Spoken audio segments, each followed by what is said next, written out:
Hello everyone, my name is Daniel, and today I have a new blog post to go over with you guys. The Jews claim that both temples fell on the 9th of Av on the same priestly order, and I thought this would be a good opportunity to test if it proves the lunar Sabbath or the Saturday Sabbath. And also, could this mean that Yeshua was born on the true Pentecost, the Feast of New Wine? I was very surprised at the results of this study, and I hope you enjoy it. So we're going through here. So I like to validate the theories of the calendar by creating identifiable, testable hypotheses, and then seeing how things work out. So I didn't know exactly where this would go when I started. I just saw a claim from the Talmud, multiple people, that both temples fell on the same priestly cycle. And if that's the case, then we should be able to predict that that both of them would be exactly a multiple of 24 weeks apart, if we can precisely identify when the year both temples fell. And if we know the priestly cycle, we should also be able to apply that information to determine when Yeshua was born, because we know the priestly cycle when John's dad was given the angel who told him that he was going to conceive John the Baptist. All right. So there is only a 1 in 24 chance that the Talmud is accidentally correct on this fact. So if any calendar lines up with even divisible multiple of 24 weeks from between the two, then that's a 95% probability that that calendar is correct and the Talmud is correct.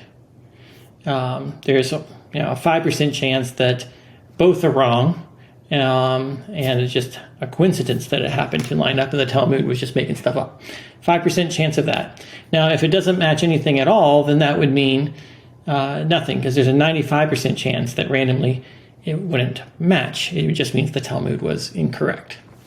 So let's see what happens. The priestly divisions, most of you are probably not familiar with this, but King David had to set up a rotation of 24 households, that every single week a different household would be responsible for running the temple. So this is like rotating your pastor every week. Luke uses these priestly divisions to tell us exactly when John the Baptist was conceived. And we get that from Luke 1:5. It says, in the time of King Herod of Judea, there was a priest named Zechariah who belonged to the priestly division of Abijah. And his wife Elizabeth was also a descendant of Aaron. Now it came to pass that while he executed the priest's office before God in the order of his course, and there appeared unto him an angel. And the angel said, Zacharias, because of thy supplication has been heard, your wife Elizabeth shall bear a son, and you shall call him John. So when the days of his menstruation were fulfilled, so when the week was over, he departed unto his house. And after these days his wife conceived. And she hid herself 5 months, saying, Thus has the Lord done unto me in the days wherein he looked upon me, to take away my reproach among men. And then, in the 6th month, which could be either of Elizabeth's pregnancy or of the year, or as you will see later, it doesn't really make a difference, the angel Gabriel was sent from God to a city in Galilee, named Nazareth, to a virgin betrothed to a man whose name was Joseph. So this is where Mary is told that she is going to conceive, and she consents.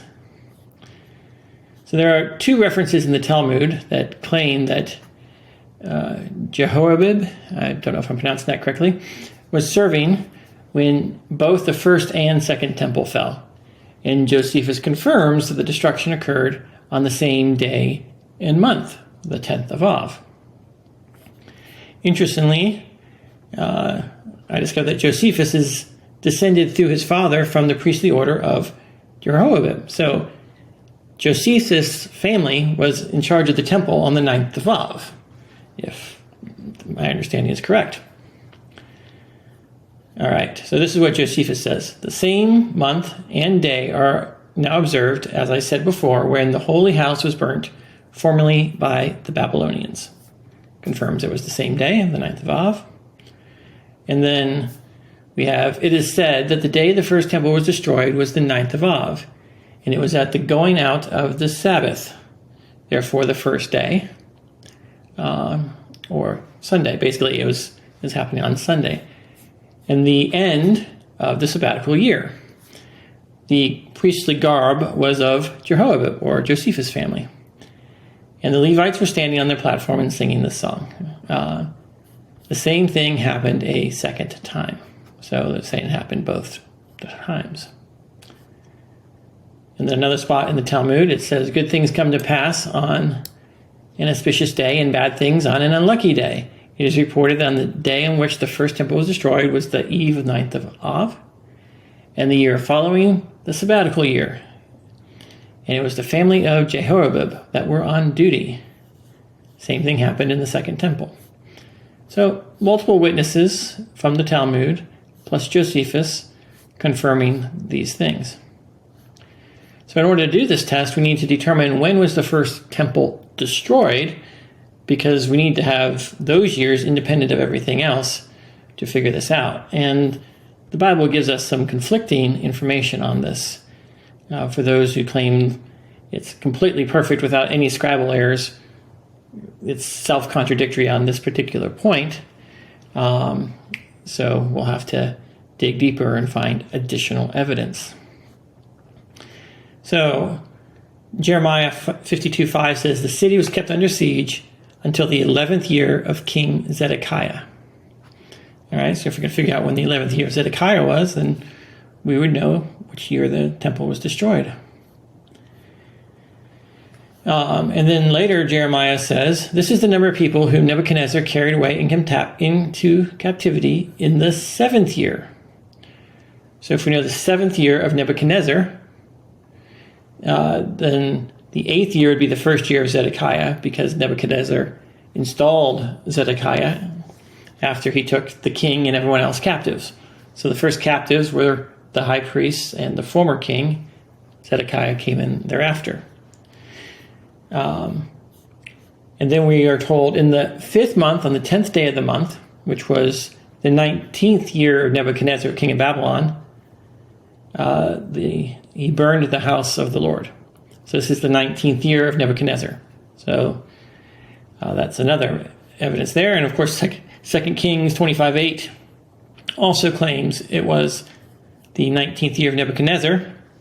But of course, it's saying it was the 7th day instead of the 10th day. So you've got pretty much the exact same text in both locations. This entire chapter that is pretty much identical. And the only difference between the two is one says the 7th, one says the 10th. Clearly, a scribal error occurred. And so if that could occur for the day, could it have occurred for the 19th? Could be the 18th year of Nebuchadnezzar? That's just something we have to consider. All right, and then Ezekiel 40 gives us some additional useful information. In the 25th year of exile, at the beginning of the year, or the head of the year, on the 10th day of the month, in the 14th year after the city was struck down, which would be when the temple fell and burned. We know that the beginning of the year on the 10th day occurs on Jubilee years by tradition.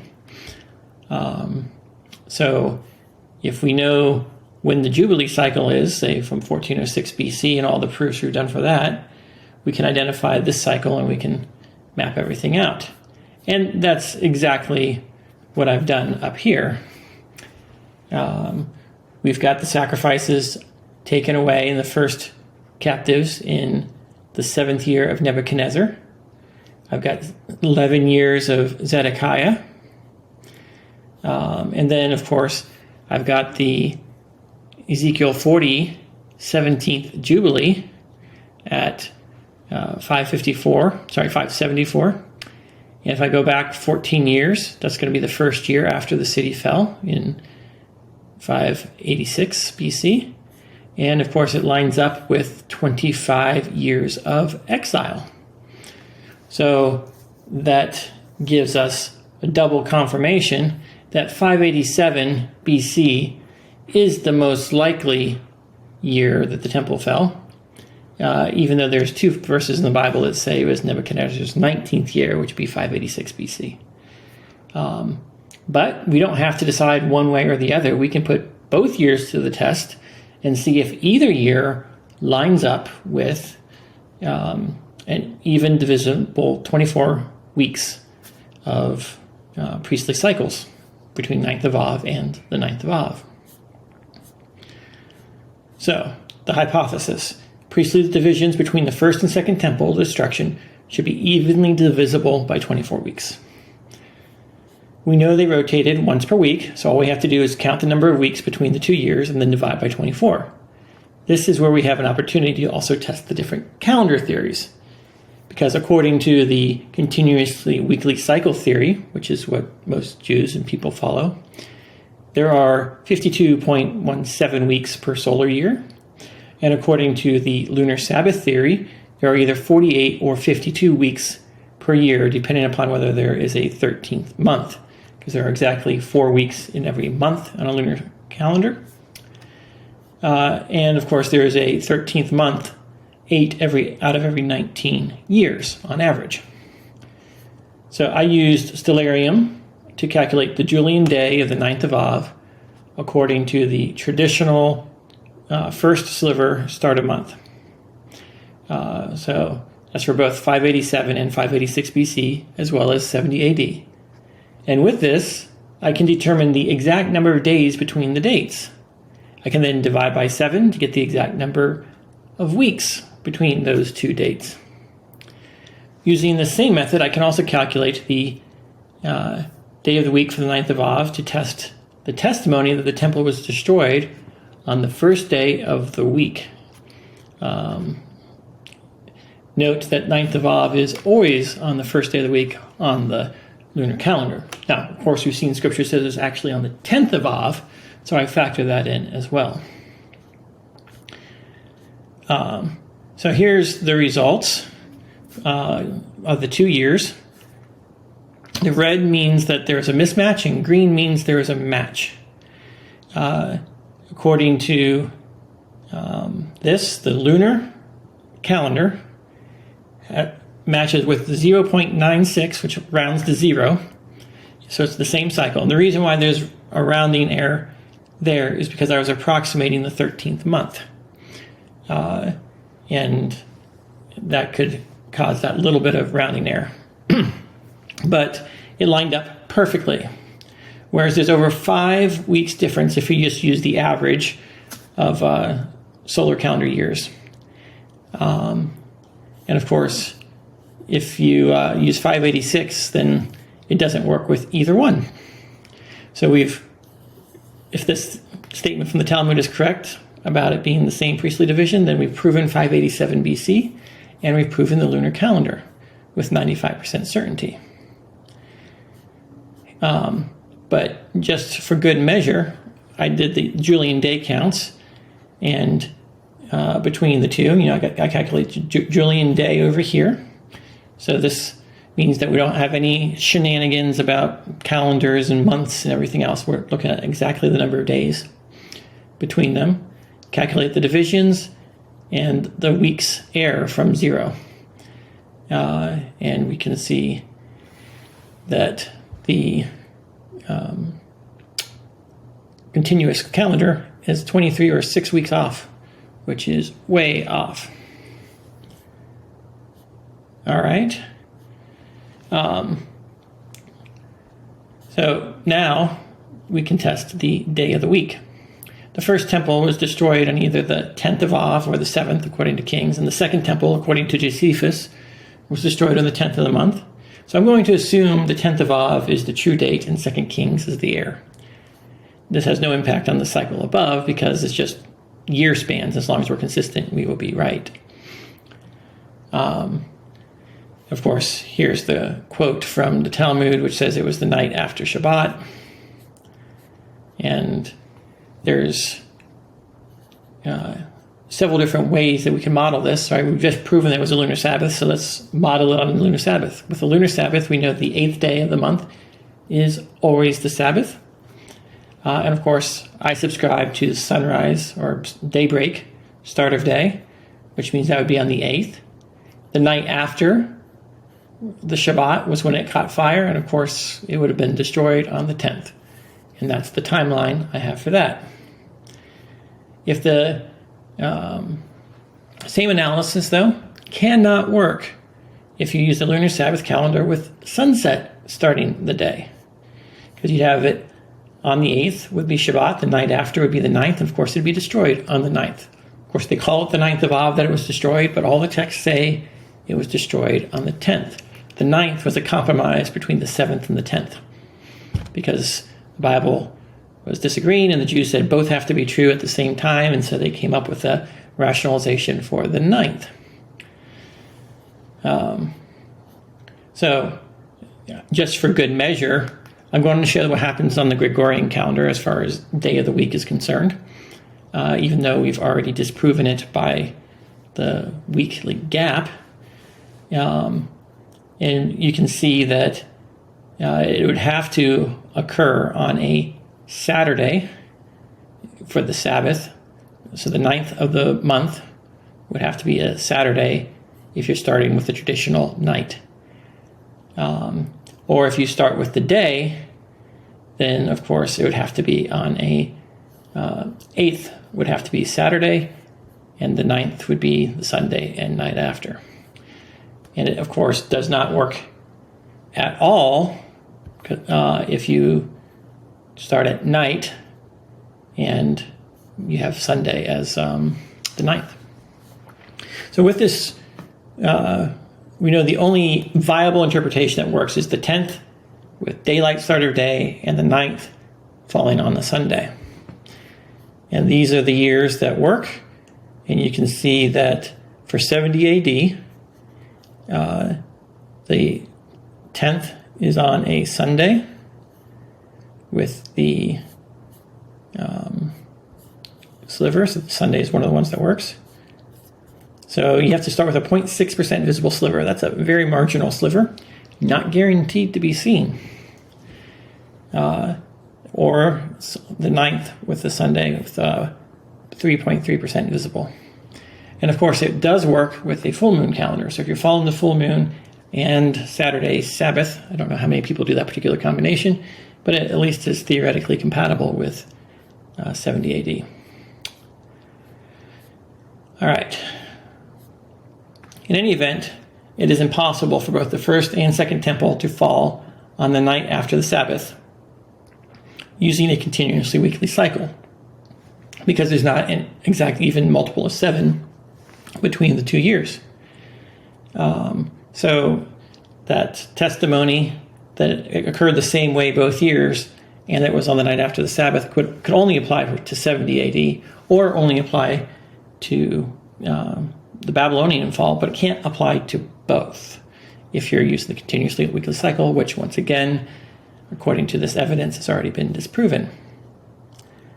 All right, now let's see what this would imply for John the Baptist and Yeshua to find out when the true birth of Christ was. So, since John's father served in the 8th division, John would have been conceived the next week or shortly thereafter during the 9th or 10th division, which is, the 9th division is appropriately named Yeshua. We know that the first division started on the 9th of Av, which is the second week of the 5th month. So we can just go backward by lunar months to identify the potential dates for John to be conceived and then add 6 months to get Yeshua's conception. And that's what I did. And it turns out Zechariah was serving on Passover. So he was in the temple and he went mute. The angel appeared to him on Passover. And then, or unleavened bread. I guess that would be the week of unleavened bread And so that week passes, and then John is conceived shortly thereafter. We don't know exactly how long after, so I kind of left a couple weeks there. We are then told that the angel appears to Mary in the 6th month. I went ahead and put it on the 6th month of the calendar, but toward the end of it, and it also aligns closely with being the 6th month of the pregnancy, because if the pregnancy occurred in the last week of the first month, then by inclusive reckoning, this would be the 6th month of the pregnancy and the 6th month of the year. So it might have been in our face this entire time that Mary was notified in the 6th month, which means Yeshua would be conceived in the 7th month. And that could be anywhere from trumpets, Feast of Trumpets, to tabernacles. That would be the window of conception. And then if we add 38 lunar weeks or 39 continuous weeks, which is a typical pregnancy, we end up with Yeshua being born at Pentecost and the Feast of New Wine, which of course is 7 Sabbaths and 50 days after Passover. Which, I'm like, well, that's a very interesting time. I haven't seen many people point at the Feast of New Wine because not many people even recognize that the Feast of New Wine is a thing. So I think this is a unique outcome. And if we compare it to history, we know that, let's just start with the baptism first. He would be baptized in 27 AD. And we know that when he was baptized, he was about 30 years old, which means he was not quite 30. And then immediately after he was baptized, he went into the desert for 40 days of testing, and then he started his ministry. Well, by this calendar, that has him starting his ministry precisely at 30. And it has him going 40 days into the desert at the same time that Moses spent 40 days at the top of the mountain, which is interesting. And it means he was baptized on Shavuot. And there's some interesting parallels there, because at Shavuot, a voice from heaven comes and gives the 10 Commandments, and all the people tremble. Well, at the baptism, a voice from heaven comes and says, "This is my son with whom I'm well pleased." So we've got that parallel. And then Moses goes up onto the mount, and while Yeshua is being tested, the devil takes him to a high mountain. So more parallels there. And of course, when he comes down, you got the new wine and the golden calf incident.